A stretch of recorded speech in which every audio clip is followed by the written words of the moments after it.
Hi, Karen. Hi, How are Kendra. you? Uh, it's a beautiful Wednesday. I'm happy to see you. I'm happy to connect with you in this way, you know? Me too. Me too. It's been a while since we've seen each other, and I have been really enjoying watching all of the different ways that you are kind of reinventing yourself over the Mhm. last year, year and a half. Um, Today, I'd love to talk about who you are today, but also dig in a little bit into your past and how you got here. So, why don't we start by having you introduce yourself? Tell us who you are and what you do. Yeah, I'm Karen Santos, or in Spanish, my family calls me Karen, um, or Karen Santos, if you want to say my name in Spanish. Yeah. I am born in America, but my family is from Peru. They're all immigrants from Peru, so I identify as Peruvian American. And I guess as of the past couple of years, really honing in on my identity and really honoring being a descendant of indigenous Andean people. I mean, my family is indigenous in Peru, and their journey of migration and immigration is, one that um, I'm I'm learning and making space for through some of the artwork that I do. So to lead into that, I'm a photographer, a portrait photographer, and kind of like how you mentioned, I've been exploring other facets of my art and identity, and really realizing that I am also a storyteller and even a storyteller through portraiture, which, Yeah. in a photo, in a portrait of a person, we think it's more about the aesthetics and how a person looks, but really there's so many nuances in body physicality, facial features, expressions that tell so much of a story.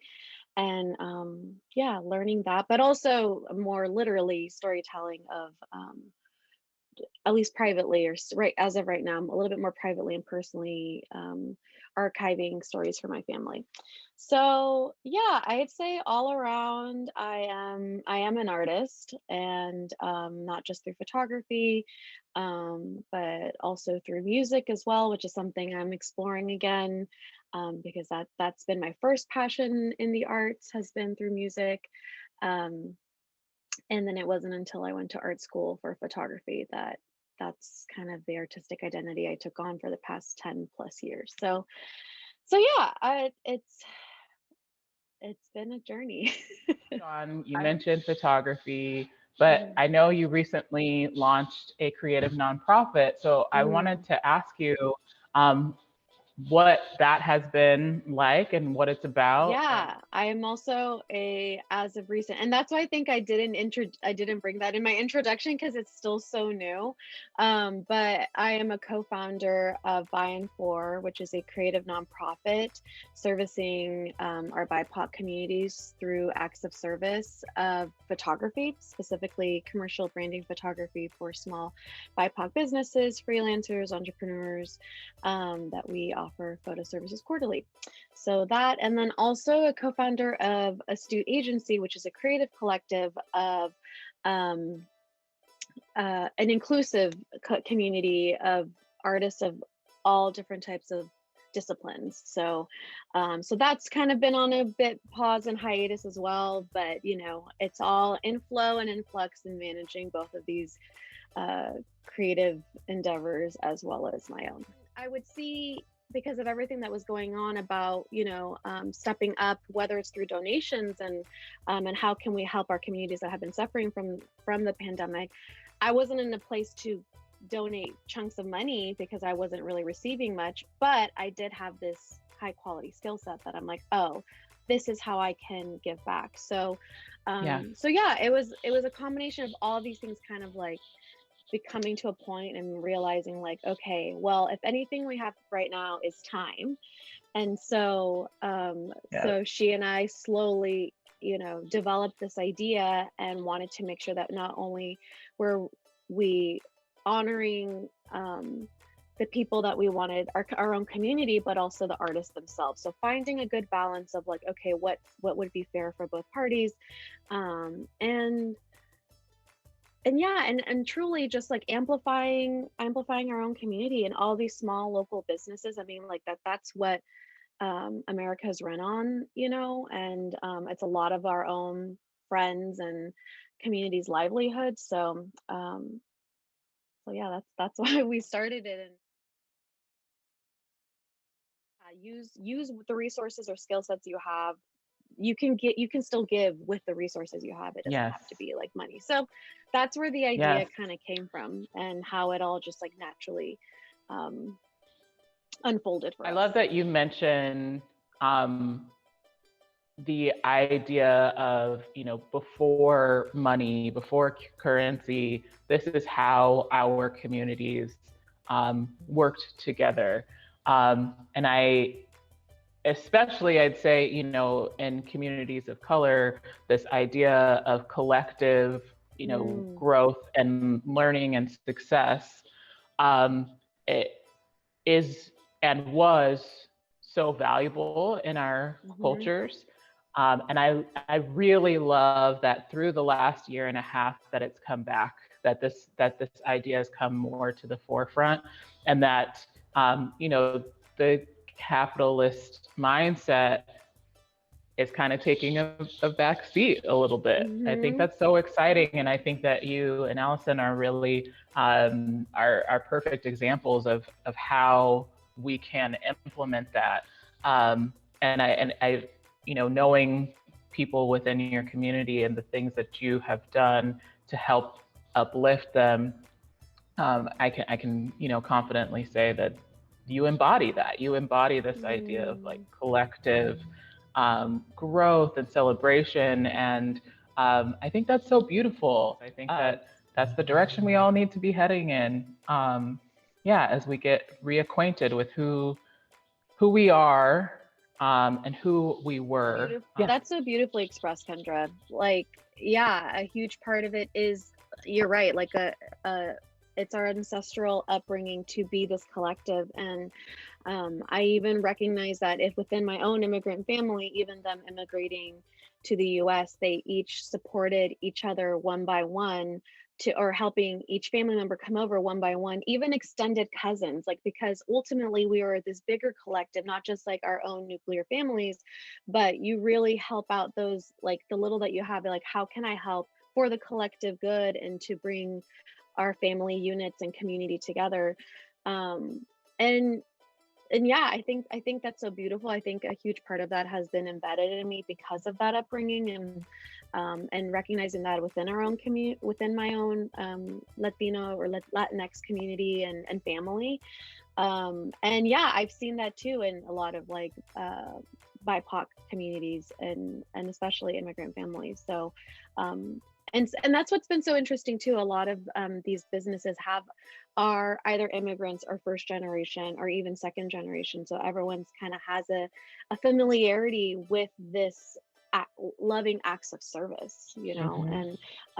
and it also, as you mentioned, it is kind of a fuck you to capitalism. Like, it's Oh yeah. not, and on so many levels, on a money transaction, like everything does, worth doesn't have to be defined by money, or people don't aren't certain people aren't more deserving than other people, as well as this idea that once you climb higher, you don't really look back to see, who's below you or beneath you. Like, it's not about climbing the ladder. I see it as like, we are a part of this collective chain, and we're only as strong as our weakest link. Love to So talk a little bit about what brought you to this point. So, would you share a little bit about your journey professionally mm, that brought you to this point in your career where you're able to not only run a successful business, but be able to give back and lift up others in the community to reach their goals too? I think how I got here today, I acknowledge, even though I did come from an immigrant family, there were so many privileges that I got, as far as um, home, food, and education. My parents prioritized education, for me to be a part of another network of people and ways of thinking. And my dad was in, like, both my parents were like, we want you to be able to explore thinking and be educated on many things and skill sets. And so, and like most immigrant families, they idealized um, the professions of, my child. I'm raising my child to be like a doctor, a lawyer, or an Yep. engineer, Yeah. because they also equated success to like money, because it's something that they didn't have a lot of, right? But really, I took what they were pushing. If anything, I just really admire artists because they are such unconventional thinkers, and I feel like that's what um, really expands our society and challenges our Mm, society. Um, yes. and so I would say that from as a kid up until now, I think that curiosity has always existed in me. And I was a very musical kid, I was a very performative kid. And the arts has been something that an expression has always been a part of my personality. So that kind of drew me to it. So, I pursue that. I think there was always like an inkling and a desire to just like go with this strong feeling that I had. So pursued music, pursued performance in college, which led me to an art history track, because I realized that I was such a small fish in a big pond going to college in New York. And I had this incredible art history mentor that like kind of took me under her wing and showed me this other world of like of art and history and galleries and museums, and in a way was or like grooming me to be like her protege, her like art dealer, like assistant. And I just realized that world like wasn't for me. Yeah, and She at the got me like an internship at the Guggenheim and all these things. And so I was just like, what am I doing here? And just like the type of people that I'd be around. And I was just like, this doesn't feel right, and I don't fit in. So anyways, went to art school in photography, or for photography, and got my BFA in that. And just and I think it was mentoring under my first photographer, um, who was a photographer and an artist, and she was a bit older than me. But she told me that really anything that I do in America, I think she didn't say literally in America, but she was like, anything that I do is a business, and so she was just like, even your art, you can make a lot of money with your art. And so she, pretty much taught me a quick lesson on capitalism and being like, you can make profit out of like your skill set. So Yeah. so she taught me. I think it was both her and another photographer that I mentored under that I realized like, oh, I can be my own small business. If these women can do it and they're very encouraging of me to branch out on my own, I can. And so I did. Like, I think I mentored under my first photographer for like 3 to 4 years. And then shortly after that, I started my business, and then I mentored under another photographer and learned so much from her on how to do it. So I'm really grateful for both of those, mentors, and they're both women too. So it was just like, and I realized that a lot of the people that have uplifted me, actually, all of 99.8% of the people that helped support me to get me here were women, like hands down. So I Wow. have Yeah. such a mad respect for my community of women. Yeah. Just like most businesses, like it just took a long time to find the right products or services, or even, and also, um, you know, coinciding with figuring out my identity as an artist. So it was both just like, it's like a small Yeah. business owner hat and like an artist hat. So it took a while to find a good balance of that, and then eventually led me to portraiture. And so yeah, it just kind of got me to this point of, checking in with my goals and having the right Mhm. mentors along the way, having Mhm. business coaches along the way that were willing to help me, and to really envision the possibilities of what my business could become. And am so grateful for my dear friend, and also, well, she first was my business coach and turned to dear friend Ariana Pritchett from Flight Design Co. Because I did a branding rehaul, which again, marketing and brand, or doing a whole branding um, package to represent yourself is strong marketing. And how old was I? I was maybe like 26 or 27. And it was such an investment to make at the time because my business still felt so small. But it was such a powerful investment because it made me look further into myself. So as part of like self-identity work, and then having the graphic designers create me a logo that like represented Mhm. aspects of me, which was both, I think I included my my love for astronomy combined with my love for vintage and just Yeah, classics, and my um, Peruvian iconography. So they kind of combine that simply love and it. beautifully in my logo. So having Yes. that strong marketing presence allowed me to more confidently seek out other types of businesses and corporations and clientels, because I feel like it just presented me in a more professional way. And that kind of like, snowballed into its own business. And yeah, I just got to a point where now I'm in the space to be able to work smarter, or as my dad would say, like smarter, not harder. So not having to have this like hustle mentality, but really being selective Right, about the right. projects and curating them, and also being able to price them accordingly. And so that I have more space in my life to be able to do other things that fulfill me. And that includes my values of community, and my value of community and my love language of acts of service is combined to being like, okay, like, where can I help out? What doesn't require, where something isn't a transaction monetarily, like how can I show up in other ways? And not just like donating photography service, but, just like other types of mentorships for other BIPOC artists and whatnot. That was a whole, I mean, I'm not sorry, but I just realized Good. like, yeah, that's kind of like what all unfolded from that question, because Yeah. it really has been such a multifaceted journey to have everything aligned to this point, you know? And Yes. so I think it's really powerful for you. Or I mean, I feel really empowered to be asked these questions because I can now look at everything from this point in time and perspective, Right. when before Right. I was just like in it. You brought up so many like delicious things that I want to touch on. Um, One, I love hearing about your branding and the story behind Mm, that. It really makes me think about the fact that every part of who you are as an artist and as a businesswoman has um, a piece of who you are and who your family is and your heritage and your personality in it.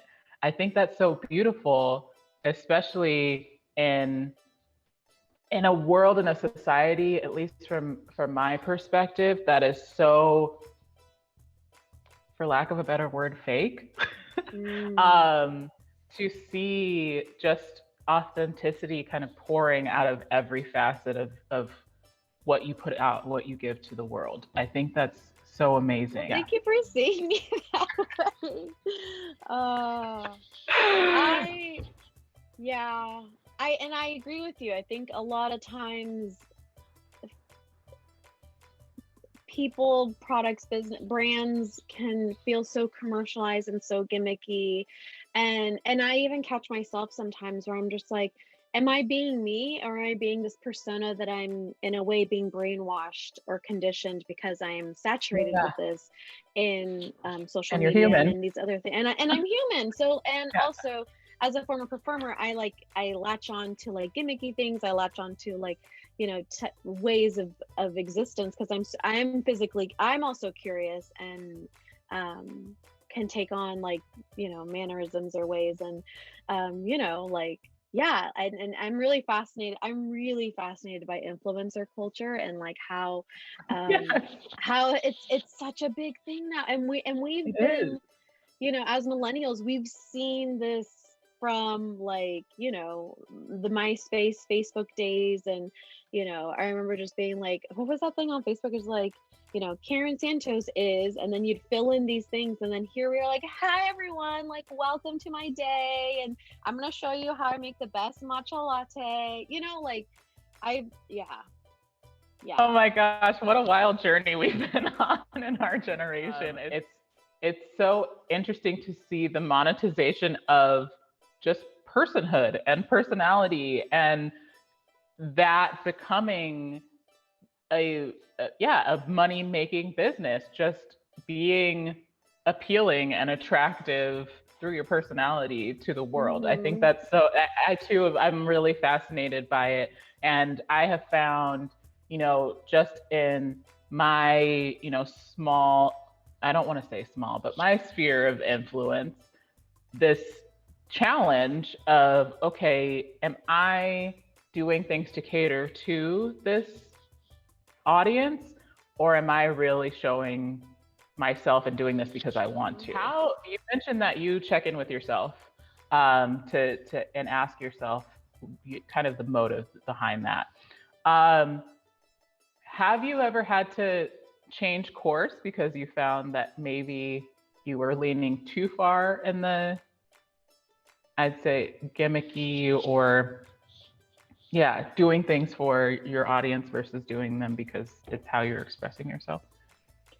Yeah, I mean, I think there can be such a blurred line for me, because I do love playing personas, and I do love bringing humor, and and that's actually what I do love about specifically like TikTok, which now I think this just trickled over Mm, to Instagram, of just like yeah. pure entertainment, and especially during the pandemic when we're all stuck at home and we just needed a little bit of light in our lives to have people be entertaining and be silly. And yeah, but I do ask myself, like, is this coming from a true place of joy, and I just want to share it because I want to be entertaining right now, or is there like a motive for validation, and am I actually not feeling pure joy and needing and having a motive for validation? And so really checking into my conscious, subconscious parts of myself and being like, am I just feeling really cute right now and want to be cute right now? And if so, that's the thing. And if I can confidently be like, yeah, I look fucking cute right now and I want to be cute, so that's what I'm gonna do. Versus being like, am I seeking this again for validation? Like, really, like, is this necessary? And then, and sometimes it's like no, and then I'm like, oh, okay, we'll sit on it. And sometimes it's like whatever. So really, again, that's my blur line because I exist on both sides where I'm just like, not necessary. Is anything ever necessary? And then the other part of me is just like, whatever, just live your Right. life. And like it's gonna be gone in 24 hours, so who cares? Who's gonna remember? Bless Instagram. Bless Instagram for letting us forget after 24 hours if we want. Your point about kind of existing on both sides is really important, and something that I am just now starting to learn at my advanced age that I won't share. That it's actually like it's normal to seek validation, but it's also okay to seek validation. Mhm. And then for me, it's more about knowing that without it, I'm okay. Mhm. Like in myself, 100%.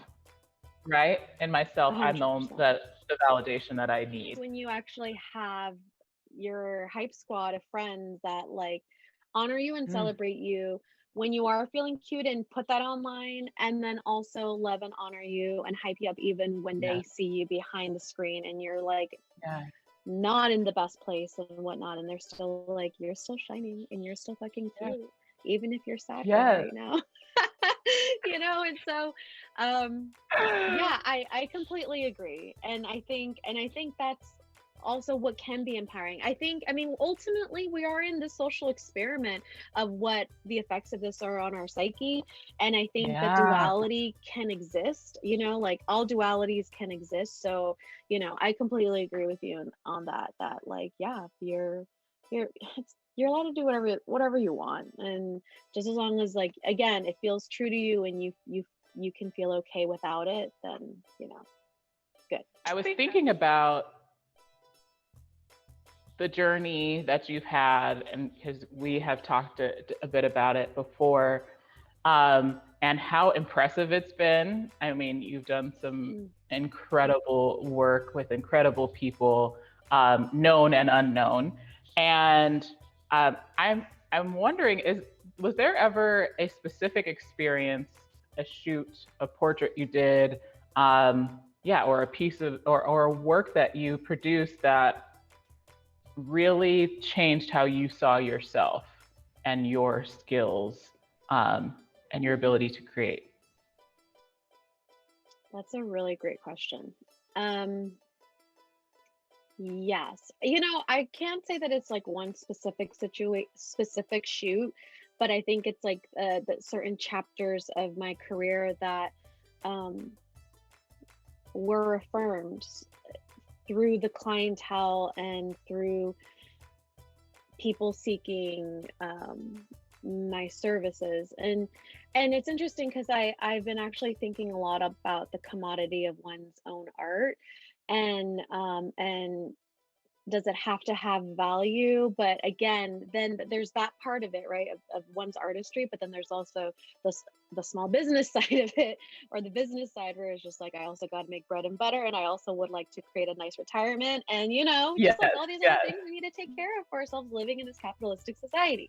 So um so I think what has been affirming for me has been, so when I met with my Ariana, my business coach at the time, and at the time I was, I think, like 24, 25, and I was shooting. I just graduated from college a year or two prior to that, and I was in a way having like an artist identity crisis, because just maybe just like Mm. a personal mid-20s crisis, to be honest. But Which um is the real thing. Yes. it was the guidance of one of my teachers from art school, was just like, if you want to take photography seriously, pursue photography as your main job. Do whatever it takes. Don't be like a server and then do photography. Don't take a 9 to 5 corporate job and then do photography on the side. Like, if you want to pursue this as your career, like, you really need to like put the time in it. And I think Yeah. what was it? What's his that name? Malcolm Gladwell. It is okay. It is. Yay! Oh my gosh! You got Sometimes it. those names, and he, read us some excerpts from that book, and so I also remember being fascinated by that. I'm like, whoa! If I dedicate 10,000 hours, I could like be a master at something. Um, Right. Right. so it's a combination of that and a combination of his, and he was this like super successful, Hmm. photographer. And granted, I know he had more privileges than I, but I was just like, well, this is his pearls of wisdom. Like, all right, let's see. Right. Right. So I was shooting everything. I was shooting weddings, I was shooting babies, I was shooting random products, I was shooting, I even shot like, baptisms, I even shot a funeral, I shot random events, I just shot any opportunity. So yeah, definitely had a major like artist photography person identity crisis. And my business branding coach Ariana was just like, well, what do you want to do?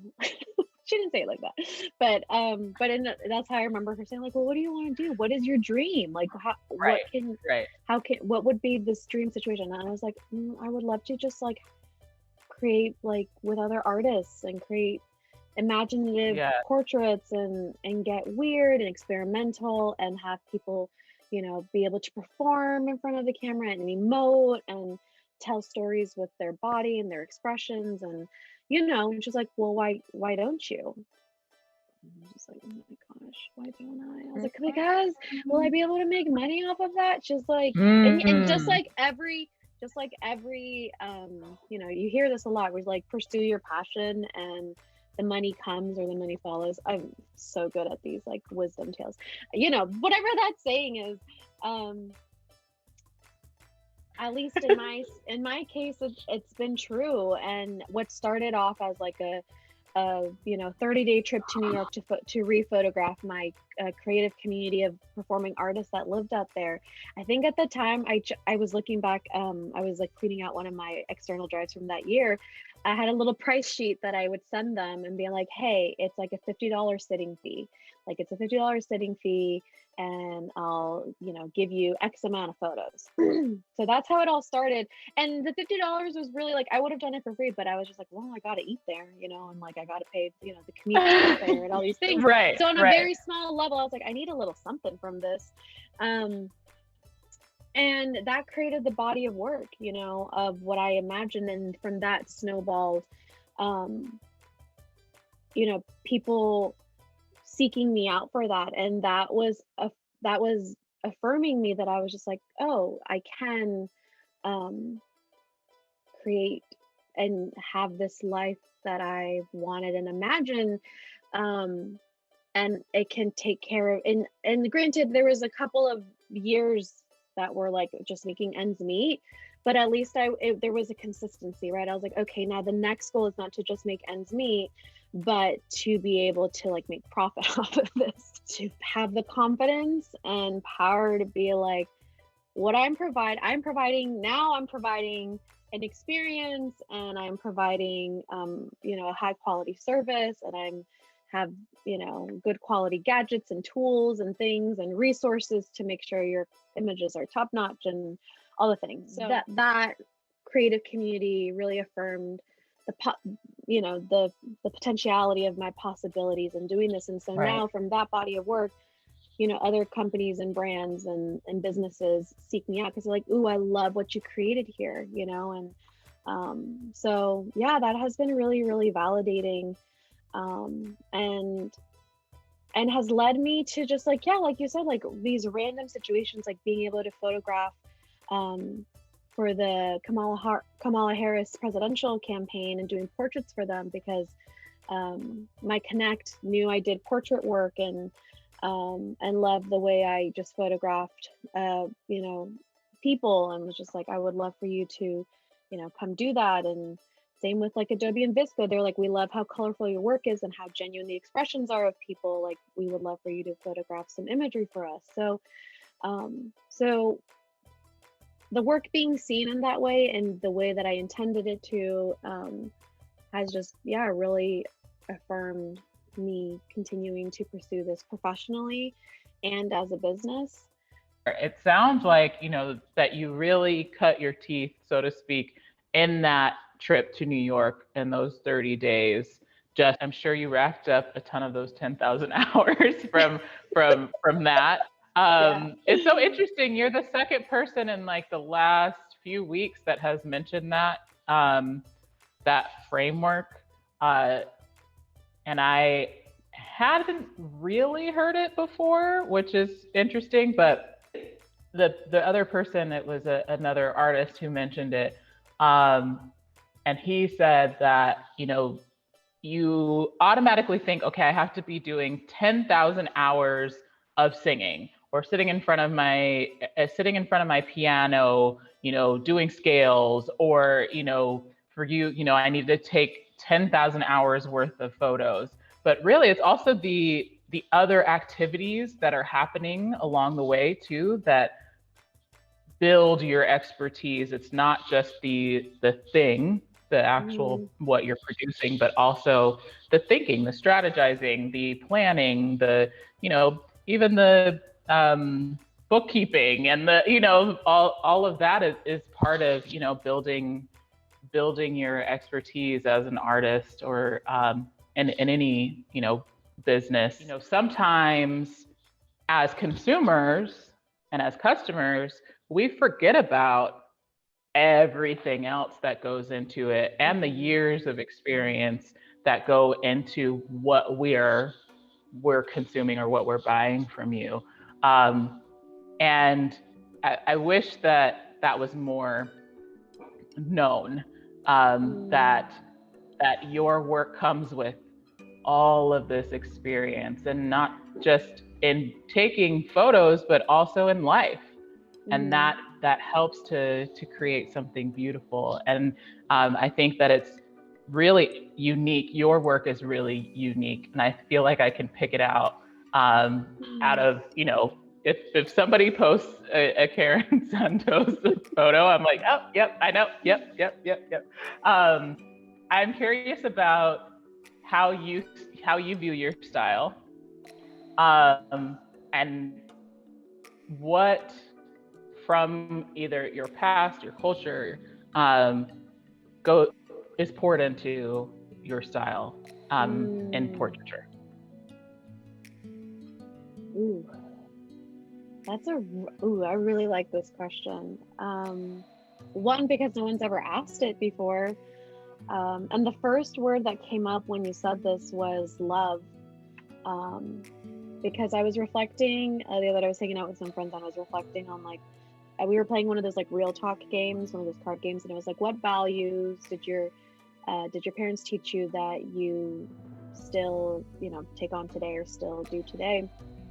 And Mm-hmm. um, again, kind of the common thread here is like acts of service. Like my parents are very loving and caring, are very loving and caring people. They're still here, are very loving and caring people, and would care for other family members, even strangers and other immigrants that weren't related to us. And so, I was always taught to be, to be, to be caring, really. And so, so for that so for me, when it comes to photography, I bring so much care um into each session, into each person that I meet, um and and want to get to know them and just have have some quality time in the studio because it's such an intimate setting, and having an immigrant family, a lot of um my family just had to stay hidden for so long, and that can be so disempowering on one's spirit, and taking up space. And So I also see portraiture as an opportunity for people or the subject to take up space, to take up the literal frame, and so as much as I love a good scenic photo shot of a person like small, and then you see this vast space and whatnot, there's just some I'm drawn more towards the person that's like literally cropped in the frame, and we just get to see, um, yeah, just all their dimensions, their facets, their features, again, their story. Um, I just realized that I was like, I I yes, was like, the I'm stories, the also features. yes, Like you kept I getting love closer, and that. I kept getting closer. It was No, first of um, all, that's how I feel. Like anytime I talk to you, I think you're just like you're such an expressive, like physically expressive person. Audibly, like your intonation, the tone of your voice, you use very well. I think obviously coming from a musical mm, background, mhm. that I think that's part of it. But also you're so tender, and I was starting to tear up because I think about the experience that I've had with you being in front of your camera. Um, you really do create space Mm. for the entirety of the human that you're photographing. And you have this uncanny way of directing like the deepest part of a person forward. Thanks, Yeah. Kendra. Yeah, art is healing, and I Yeah. don't just mean the image themselves, but I take my responsibility as an artist. Um, I take that very seriously because, Yeah. again, we don't know what people have gone through, what they're going through, what they're dealing with on the daily. And I say that for myself. And again, it kind of ties into this whole like the social media thing, like who we're presenting and what we're really experiencing and who's really sharing what they're experiencing, and where's the Yeah. line of raw vulnerability or exploiting all these things, right? And when it comes to portraiture, I think I my intent is always to honor like where the person is at, and that's like a lot of times people will be like, oh, I would love to get my photo taken, but you know um not feeling really good these days, I'm not happy, or like I'm going through something, or oh, I want to Mm-hmm. lose 20 pounds or what have you. And I'm like, well, why not celebrate whatever we are in now? Like, why can't Yeah. that be honored? Why Yeah. can't that be celebrated? Why can't that be acknowledged? Even if it is hard, I think there's also uh, again, those that allow me or allow that to shine light a bit on that, like I treat that with such extreme tender loving care. Um, but yeah, I think it's really transformative for for both parties. I've seen it for my some sessions, like I'm crying too, you know, like the person is emoting a genuine raw emotion and it's palpable, and I'm there with them, and and then I start crying Yeah. as well because it's human. It's human, Yes. feel Yes. it, you know. And um and also with that, so both that, allowing that space, and where we are there, and not always feeling like we have to turn it on, but also Mhm. uplifting and supporting someone to be like, what would it feel like to have you on this pedestal, and this, you know, metaphorical Mhm. pedestal is this stool, or is, you know, you under Mhm. this light, you know. And what would it feel like if I am able to encourage you to step into your power, and not have you smile, but have you give me a gaze, and like how Yeah. what would it feel if I can curate these emotions and this experience and your expression to be able to feel that for yourself, even for just right Yeah. now. It's harder, you know, it's harder to be that way sometimes out in society, or out and within our, even within our own like smaller networks of people, or our own orbit. But yeah, I really do see the portrait experience as a dance, of both, like sometimes I lead, sometimes a subject lead, sometimes it's a dance back and forth. So um yeah, it's really beautiful, and I just feel really, really lucky that it all just makes sense and aligns with me, and that's something that I get to do. And yeah, I just never know who I'm gonna photograph, or like what I'm gonna learn, or what I'm gonna meet, or how I'm gonna connect, Yeah. or how we might both experience, and how we might both experience each other too. So Mm. We've talked a lot about like your approach. We've talked about your past and how you show up. I want to talk a little bit about you as a person, as Karen. What is your favorite thing about being you? hmm, my favorite thing about me, and it's to a fault, and it's kind of what we already kind of touched on, is that I care. Um, again, it can be to a fault, but I also love that about me. Yeah. Um, I also love also, again, to a fault, my impulsive nature. Um, Yes, Aries Queen. yeah, I also love, also to a fault, my strong will, which recently learned could also be seen as stubborn. But I love that. You know, I think at this point in my adulthood, I am learning to again see the dualities of like the things that I've hated for so long, to now how I love them, and Mhm. to be able to embrace both sides of this coin, or this like polarity, right? And I love my dreamy, I love my imagination. Like I really just kind of can really get Yes. lost in my thoughts and my idea. I also, to a fault, love my idealization, and my visions of like what I could imagine life to be, and what society could be, what I could be, what my loved ones could be. Like I love my uh, ability of like, you know, my visions of possibility for myself and others. Um, Yes. and what else? Yeah, those are the ones that come to mind. Yes. I'm so excited that those are the ones that came to mind for you. Um, I think that those are powerful. They're really powerful. And I think, especially um, as a creative and as a businesswoman, I think those make you like a powerhouse. Mhm. Especially, this idea of being stubborn, I think it's a bad rep. I think it gets a bad rep. It does get a bad rep. It does get a bad But rep. And I understand when it's hard to deal with someone who doesn't want to be flexible.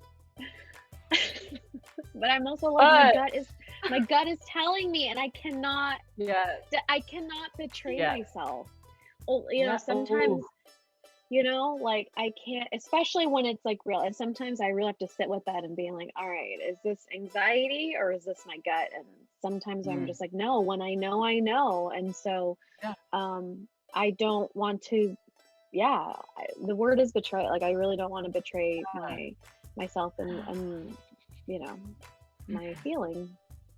That honestly took my breath away, hearing you put it that way, because it's so true. And I think, you know, for anybody who's, stepping into a leadership role, with a vision in mind, um, it's important to remember that your vision is given to you for a purpose, and to veer too far away from that means that you're living someone else's purpose. You're bringing someone else's purpose to the world, and so there needs to be some level of um, the phrase that's coming to mind is like digging your heels in. Hmm. But I wouldn't say that it's that strong, but just being able to speak and express your vision, and stick with it because it's yours for a reason. I Hmm. think that's so important. And I think the other thing that you mentioned that struck me is your imagination, your idealization. I think, especially as a storyteller myself, I think that's so important to be able to imagine a different life, whatever that may be for you. Hmm. Even, in both a positive and a negative way, because I think that can help to kind of steer us on the right path. Hmm. Um, and I think that too is incredibly powerful, especially, as a creative, to be able to use your imagination. I think that's something that we lose as we get older, and um, Hmm. and I and I love that that's at the forefront for you. And I Because, personally love that it shows in some very weird ways, like the eyeballs on your face. And yeah, I love it. well, I love I was gonna it. say I think we lose it as we get older because we're further away from being our childlike self, Yes. Yeah. and our n- the fun we have when we play and Yeah. not taking ourselves so seriously. And I am the first to admit that I am such a kid, like at heart. And sometimes I'm a 2-year old. I'm a terrible two. Yeah. Sometimes I am like an adventurous little 6-year old. Sometimes I'm an angsty 13-year old. Like Yes. I am not going to deny these other parts of who I am. And granted, I will allow myself to feel them when they show up and whatnot. But now that I'm in my adult self, like I have parented or am in the process of parenting these parts of myself that need that love and care and support to still be who they are but still acknowledge where they're at. But Yep. anyways, ultimately not losing our childlike wonder Mhm. and our awe and our fascination and not thinking that we know it all. And that's what's so hard sometimes about certain fixed mindsets. And that's why sometimes I do acknowledge a certain stubbornness because I'm just like, I want to be open to change and possibility, but if I'm so fixed on something, then how is that gonna ever have room to be possible? So again, I see life, I see humans, I see feelings, I see so many things as a duality. And again, the yin and yang, like we really need a balance of both. And so just as much as you got to be your adult senior self, you still got to be your baby child self too. Absolutely. You don't lose all of those different ages as you No. get older. Yeah. Um, uh, I love getting to talk to you. I love getting to know more about you. I think you're just such a fascinating person. And you're full of just wonder, and yeah, your impulsivity is really exciting too, because I think it brings a lot of joy into my world at the very least, but I know a very large community of people too. Mm. For folks who have not had the pleasure of working with you yet, how can they connect with you? How can they get more of Karen Santos? Mm. If they want to connect to inquire, email is always the best route to go. If you just want to engage in community and just chat, and sometimes I'll share random things on my story, like let's connect on Instagram. If you want to entertain me, find me on TikTok. I will follow you and watch all your silly videos and content. Um, yeah, and always go through my website. Yes.